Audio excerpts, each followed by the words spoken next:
Oke, baik ya, rekan-rekan sekalian. Eee, Melalui video ini saya ingin menginformasikan ya, informasi dasar sekaligus, mengenai, penugasan yang perlu teman-teman, sekalian lakukan dimulai dari minggu ini, gitu ya. Jadi, untuk, semua anggota kelas silakan untuk, menyimak, video yang akan nanti tersimpan di Teams, mata kuliah Manajemen Pelayanan Prima dan Praktik Pelayanan Publik ya. Maka dari itu saya buka terlebih dahulu ya. Assalamualaikum warahmatullahi wabarakatuh. Terima kasih ya teman-teman sekalian tadi bersedia untuk diarahkan ke aula ya, karena tadi bertepatan dengan kegiatan, KNIA ya. Semoga bisa mendapatkan manfaat dari kegiatan tersebut, namun tentu aktivitas ya, dan target, kita di mata kuliah ini bisa juga, tetap ya kita, capai. Maka dari itu saya harapkan semua mahasiswa dapat menonton, video ini gitu ya. Nah, ada beberapa hal yang ingin saya sampaikan, tentu sebelum masuk kepada apa yang perlu dilakukan ya untuk memulai proses pengamatan pelayanan publik, saya ingin terlebih dahulu menginformasikan ya mengenai hal-hal yang mendasar yang perlu diketahui terlebih dahulu oleh mahasiswa, gitu ya. Oke, oke, baik. Istilah pelayanan publik sendiri ya, saya yakin bahwa kita tentu sering mendengar ya dan bahkan mungkin pernah juga ya merasakan sebagai penerima ya atau pengguna dari pelayanan publik yang barangkali kita bisa menemui pengalaman yang sangat beragam ya mengenai pengalaman ya mendapatkan pelayanan publik ya. Ada yang menyenangkan gitu ya, karena merasa dilayani dengan baik, bisa mendapatkan kebutuhan kita, ya. Ada juga yang mengalami pengalaman yang kurang baik ya, sehingga merasakan ketidakpuasan ya, yang mari kita coba ya cermati terlebih dahulu ya. Eee apa sih ya, pelayanan publik itu apa sih ya? Yang tentu kalau dalam konteks Indonesia ya, teman-teman sekalian, pelayanan publik ini sudah diatur ya di dalam ketentuan peraturan perundang-undangan ya. Di sana sudah lengkap sekali ya informasi tentang apa itu pelayanan publik ya, ada apa saja ya kegiatan yang dilakukan sampai dengan ketentuan-ketentuan, lainnya ya sebagai pelengkap penyelenggaraan pelayanan publik ya. Tetapi dari hal tersebut kita bisa, pahami ya dengan sederhana ya, bahwa pelayanan publik ini merupakan kegiatan ya atau rangkaian kegiatan gitu ya, dalam rangka apa? Dalam rangka pemenuhan ya. Nah ini, pemenuhan kebutuhan pelayanan, ya. Kebutuhan siapa ya? Tentu kebutuhan masyarakat ya, yang ini kemudian sekali lagi diatur dalam ketentuan perundang-undangan, gitu ya. Dan ruang lingkup pelayanan publik ini bisa macam-macam ya, yang diselenggarakan oleh organisasi pemerintah gitu. Ada yang meliputi pelayanan barang ya, barang publik atau juga jasa publik. Nah, ada juga pelayanan yang sifatnya pelayanan administratif, gitu ya. Jadi ini ruang lingkup atau macam-macam pelayanan publik ya. Nah, kemudian kita lihat lagi ya. Nah, di sini fungsi apa sih tujuannya gitu ya?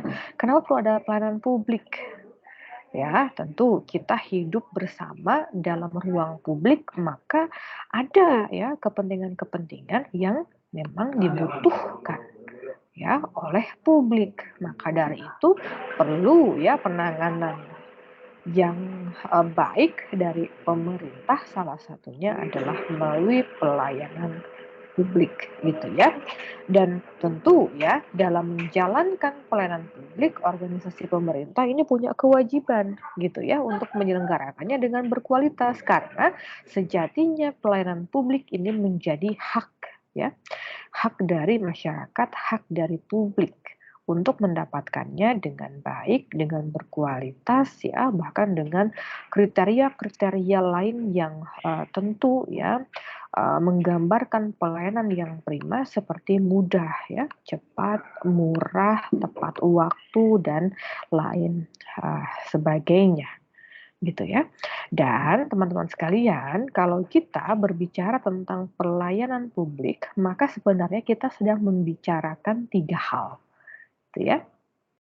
Yang pertama adalah pemberi layanannya atau siapa? Ya tentu organisasi pemberi layanan publiknya. Ya, harus seperti apa menyelenggarakannya, harus seperti apa di manage-nya pelayanan publik itu. Nah, nanti dibicarakan pada unsur yang pertama ya. Kita coba cepat terlebih dahulu saja ya.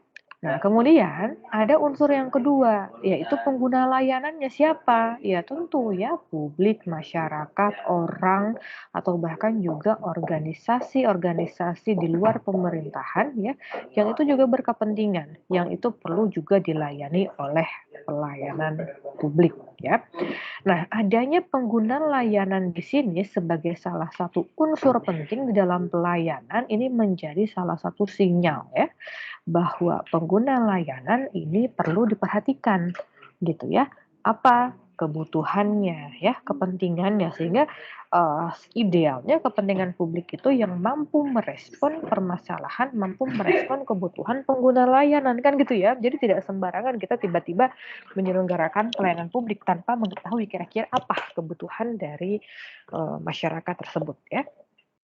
Dan unsur yang ketiga di sini ya, teman-teman sekalian, di sini ada unsur kepuasan yang diterima ya, tentu oleh uh, pengguna layanan ya. Nah, ini menjadi hal yang menarik ya. Ketika kita berbicara tentang pelayanan publik, maka hasil pelayanan ini menjadi hal yang penting juga. Dan salah satunya dapat diukur melalui kepuasan masyarakat gitu ya. Kurang lebih asumsinya bahwa pelayanan yang berkualitas, pelayanan yang prima itu akan memberikan kepuasan kepada masyarakat. Dan itu yang menjadi perlu dipikirkan, perlu dicapai bahkan oleh organisasi penyelenggara pelayanan publik ya, gitu teman-teman semua. Nah, hal lain yang ingin saya sampaikan adalah bahwa tentu ya kita perlu memahami terlebih dahulu kenapa ya kita itu memerlukan pelayanan, gitu ya. Kita coba alihkan ya. Sudut pandang ya ketika kita melihat pelayanan publik dari orientasi pengguna atau penerima layanan ya. Kenapa kita memerlukan layanan? Mengapa kita memerlukan servis ya? Nah, kita coba cek di slide yang ini ya. Nah, mengapa ya masyarakat itu perlu layanan? Ya, kembali bahwa tadi tentu ada urusan-urusan yang terkait dengan publik ya, yang itu perlu ada fasilitasi atau bantuan dari organisasi publik dalam rangka penyediaannya ya. Apalagi masyarakat tentu ingin kemudahan ya, ingin ada solusi terhadap masalah yang dialami ya, dan bahkan memiliki hak untuk diperlakukan dengan ramah, dihormati dan lain sebagainya ya. Tapi barangkali secara fundamental kita bisa menyampaikan ya bahwa manusia sebagai makhluk sosial ya tentu memiliki kebutuhan ya terhadap orang lain ya, karena kita tidak bisa ya selalu memenuhi kebutuhan hidup kita sendirian gitu ya. Maka dari itu kita perlu pelayanan. Dan ya lagi-lagi ya saya coba cepat terlebih dahulu saja ya, ini sudah hampir 10 menit lebih ya. Ini kita belum masuk kepada arahan mengenai penugasannya ya. Saya perlu sampaikan dulu ya. Nah, ini kemudian kalau kita berbicara tentang pelayanan publik, maka tentu kita mengharapkan ya bahwa pelayanan itu bisa dilakukan dengan baik, dengan prima ya. Dan saya sampaikan terlebih dahulu bahwa seperti apa sih yang prima itu ya. Tentu kita memiliki banyak kriteria ya. tentang gambaran pelayanan prima itu seperti apa. Tetapi secara sederhana kita dapat definisikan bahwa prima itu adalah pelayanan yang mampu ya melampaui harapan ya dari pengguna. Ya, dalam hal ini adalah barangkali masyarakat gitu ya. Nah, dengan demikian, ya ini sebenarnya sudah diatur juga ya dalam ketentuan peraturan perundang-undangan bahwa paling tidak ya pelayanan yang prima itu perlu berkualitas ya, cepat, mudah, terjangkau, terukur dan lain sebagainya ya yang menggambarkan sekali lagi performa yang baik ya, performa yang bagus dari organisasi publik dalam menyelenggarakan pelayanan publik ya. Dan barangkali ya, pelayanan prima itu juga memenuhi standar kualitas ya yang sekali lagi ya kalau secara sederhana kita bisa definisikan ya yang memenuhi standar kualitas itu adalah ketika pelayanan itu cepat ya, tepat bahkan ya, mudah. Nah, ini SDM-nya handal dan nah ini uniknya teman-teman sekalian bahwa ternyata ya salah satu unsur dari standar kualitas pelayanan prima adalah adanya empati. Dari siapa ya? Tentu dari penyelenggara layanan gitu ya, yang memberikan empati kepada penerima layanan ya. Harapannya apa? Ya karena dengan empati ini penyelenggara layanan bisa ikut merasakan ya apa masalah, apa kebutuhan, apa apa ya harapan ya yang diinginkan oleh masyarakat dan dipercayai ketika unsur empati ini ada ya maka pelayanan dapat lebih ya dirasakan ya oleh masyarakat, pelayanan dengan hati dan ya sekali lagi itu diharapkan lebih mampu menyentuh hati masyarakat. Manfaatnya apa ya? Nah ini manfaatnya dari pelayanan prima tentu sangat banyak ya teman-teman sekalian ya. Terutama dalam hal ini adalah dikaitkan dengan manfaat yang akan diterima oleh organisasi ya. Tentu citra positif oke ya, pasti gitu ya. Organisasi mendapatkan pandangan yang positif gitu dari masyarakat ya. Kemudian, pelayanan dapat memenangkan persaingan. Nah, ini dalam konteks organisasi swasta ya, private gitu. Kalau pelayanannya oke, ya maka dapat mempertahankan pelanggannya ya, gitu. Nah, ini juga masih terkait dengan organisasi private ya, menciptakan profit ya. Nah, ini agak berbeda dengan organisasi publik yang memang orientasinya tidak ke profit ya, tetapi pada bagaimana menciptakan kepuasan pelanggan yang nanti harapannya adalah dapat apa ya, dapat menciptakan trust gitu ya. Trust dari masyarakat kepada penyelenggara pelayanan. Nah, kurang lebih barangkali begitu saja ya teman-teman sekalian yang dapat saya sampaikan ini terkait dengan informasi mendasar tentang pelayanan publik ya. Pelayanan publik itu apa? Terus kemudian secara sederhana kriteria ya yang memenuhi unsur pelayanan publik yang prima itu seperti apa. Dan ini juga saya tampilkan ya prinsip-prinsip pelayanan publik itu seperti apa. Silakan untuk dicermati dan barangkali saya kira dapat dipahami dengan mudah ya oleh teman-teman semua ya tentang seperti apa prinsip pelayanan publik yang baik ya atau yang prima. Nah, kemudian PR-nya, nah ini ya kita masuk kepada bagian yang kedua dari pertemuan ini itu adalah penugasan pengamatan publik.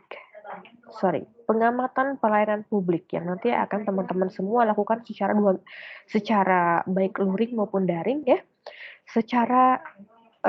selama 2 minggu ya. Jadi mulai minggu ini dan minggu depan ada waktu 2 minggu untuk melakukan proses pengamatan ya. 2 minggu dari saat ini kemudian nanti akan dipresentasikan di kelas ya. Nah, apa yang diamati gitu ya, apa yang diobservasi ya. Tentu objeknya adalah pelayanan publik. Namun nanti perlu dispesifikkan kira-kira pelayanan apa yang akan diamati gitu ya. Pelayanan di instansi apa yang akan diamati ya, boleh nanti mengarah kepada best practice atau kita mencermati, pelayanan publik yang sudah baik gitu ya, atau juga misalnya pelayanan publik yang cenderung, masih kurang ya, atau, barangkali menemui berbagai persoalan ya. Nah, nanti akan saya berikan, lembar kerja ya, lembar kerja praktikum 1 yang pada intinya nanti teman-teman perlu menuliskan ide ya, atau rencana pengamatan observasi pelayanannya itu di mana ya. Namun sekali lagi tolong pastikan, baik itu tempat dan jenis layanan itu harus spesifik ya. Misalnya, seperti yang pernah saya contohkan barangkali ya, saya ingin mengamati pelayanan di Disposida Kota Bandung misalnya, terutama di perpustakaan daerahnya. Nah, itu kita sudah menemukan lokasi yang spesifik ya, gitu. Nah, tapi kan di sana itu ada berbagai jenis layanan yang diberikan. Nah, kita perlu tentukan apa yang ingin kita amati. Apakah misalnya pengamatan, terhadap pelayanan peminjaman buku misalnya, atau pelayanan, keanggotaan di perpustakaan. Nah, itu harus sudah, sangat spesifik, gitu ya. Atau, yang lain lah, seperti misalnya pelayanan administrasi kependudukan di Disduk Capil Kota Bandung. Nah, itu kan sudah ada ya di Dukcapil, tetapi apa jenis pelayanan yang sedang diamati? Pilih satu saja, misalnya pelayanan pembuatan, kartu keluarga, ya. Nah, itu sudah spesifik, seperti itu. Mudah-mudahan, tertangkap ya maksud dari apa yang saya sampaikan ini terkait dengan pemilihan ide atau rencana pengamatan. Namun pastikan ya, saya sampaikan bahwa tolong pilih, tempat observasi yang mudah ya, teman-teman sekalian, yang mudah tanpa ada atau tanpa memerlukan, berbagai perizinan yang nanti akan dapat, membuat waktu penyelesaian lebih lama, kan gitu ya. Yang mudah, yang datanya tersedia ya dengan, eee secara, bebas gitu ya kalau bisa sehingga saya menyampaikan pada waktu itu boleh juga pelayanannya yang online gitu, sehingga kita bisa mengamati, proses ya dari pelayanan yang sifatnya online, itu boleh ya. Dan kalau saya, bisa dorong ya, teman-teman boleh melakukan, metode apapun ya untuk mencari data ya. Dari mulai misalnya pengamatan ya, datang langsung atau secara virtual, atau bisa juga oh ini ada Fatur ya? Apa namanya, oke oke sudah out lagi sepertinya ya. Oke, secara tadi ya, pengamatan secara virtual atau secara, langsung, atau juga misalnya bisa oke sebentar ya.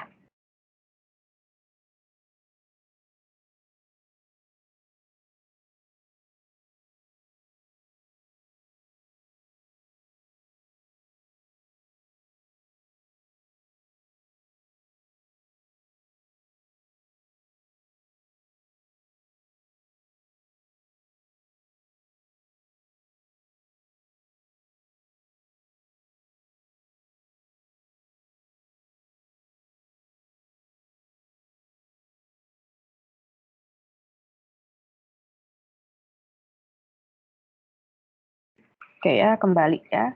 Tadi saya terakhir menyampaikan terkait dengan metode ya yang, metode pengumpulan data yang dapat dilakukan bisa melalui pengamatan langsung atau tidak langsung, atau juga ya bebas saja ingin melakukan wawancara bila dimungkinkan gitu ya, atau melakukan, pencarian data melalui kuesioner juga itu kalau diperlukan dan, juga ya, eee melalui analisis konten misalnya ya, kita, melihat sebuah website dan di sana ada data, nah itu juga bisa ya kita gunakan ya sebagai data sekunder untuk melengkapi temuan-temuan kita ya.